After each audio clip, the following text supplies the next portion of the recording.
Hello guys, আসসালামু আলাইকুম। আমরা চলে এসেছি পদ্মবিল দেখার জন্য। নড়াইল থেকে চলে এসেছি আমরা তেরোখাদায় পদ্মবিল দেখব বলে।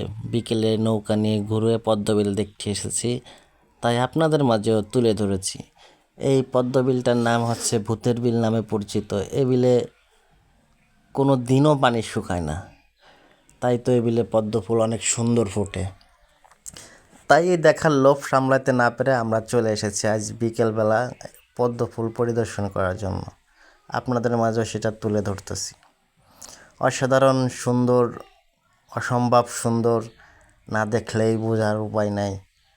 বিকেলের আকাশটা আজকে অনেক সুন্দর, কোনো বৃষ্টি নেই, নীল আকাশ, হালকা হালকা ধূসর মেঘগুলো নীল আকাশের পুরে ভাসছে, দেখতে এক অপূর্ব সুন্দর লাগছে। আজ মনটা একদম শান্ত হয়ে যাচ্ছে। বিধাতার এত অপরূপ সুন্দর দৃশ্য আসলে অনেকের ভাগ্যে দেখার সৌভাগ্য হয় না। দেখতে পারে মনটার ভিতরে অনেক আনন্দ লাগতেছে, আর অনেক এক্সাইটেড। না জানি কত সুন্দর পদ্ম ফুলগুলো দেখব। ছুটে চলেছি পদ্ম ফুলের দেখার উদ্দেশ্যে। ধান ক্ষেতের ভিতর দিয়ে মাঝে মাঝে শাপলা তুলছি মনের আনন্দে।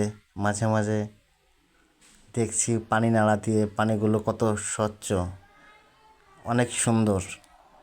এবার বলি ভূতের বিল কেন রাখা হয়েছে এ বিলের নাম। মুরব্বীর কাছ থেকে শোনা, অনেক মুরব্বীরা বলেছে এ বিলে নাকি অনেক বড় একটা গজার মাছ আছে।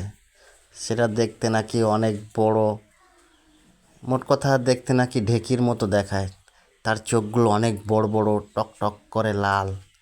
অনেকে নাকি মাছ দেখে মারাও গিয়েছে। অনেক সময় রাত্রেবেলা যারা মাছ ধরতে আসে জেলেরা, তাদের নৌকার সামনে বলে এই মাছটা ভেসে ওঠে অনেক সময়, আর তখনই অনেকে দেখে ভয়তে ওখানে মারাও যায়। এরকম অনেকেই হয়তো বা মারা গিয়েছে। এই জন্য এই বিলের নাম রাখা হয়েছে ভূতের বিল। ধৈর্য ধরে যে সকল বন্ধুগণ ভিডিওটি দেখছেন, সবাইকে অনেক অনেক ধন্যবাদ। পরবর্তী ভিডিও পাওয়ার জন্য চ্যানেলটি সাবস্ক্রাইব করে পাশে থাকবেন।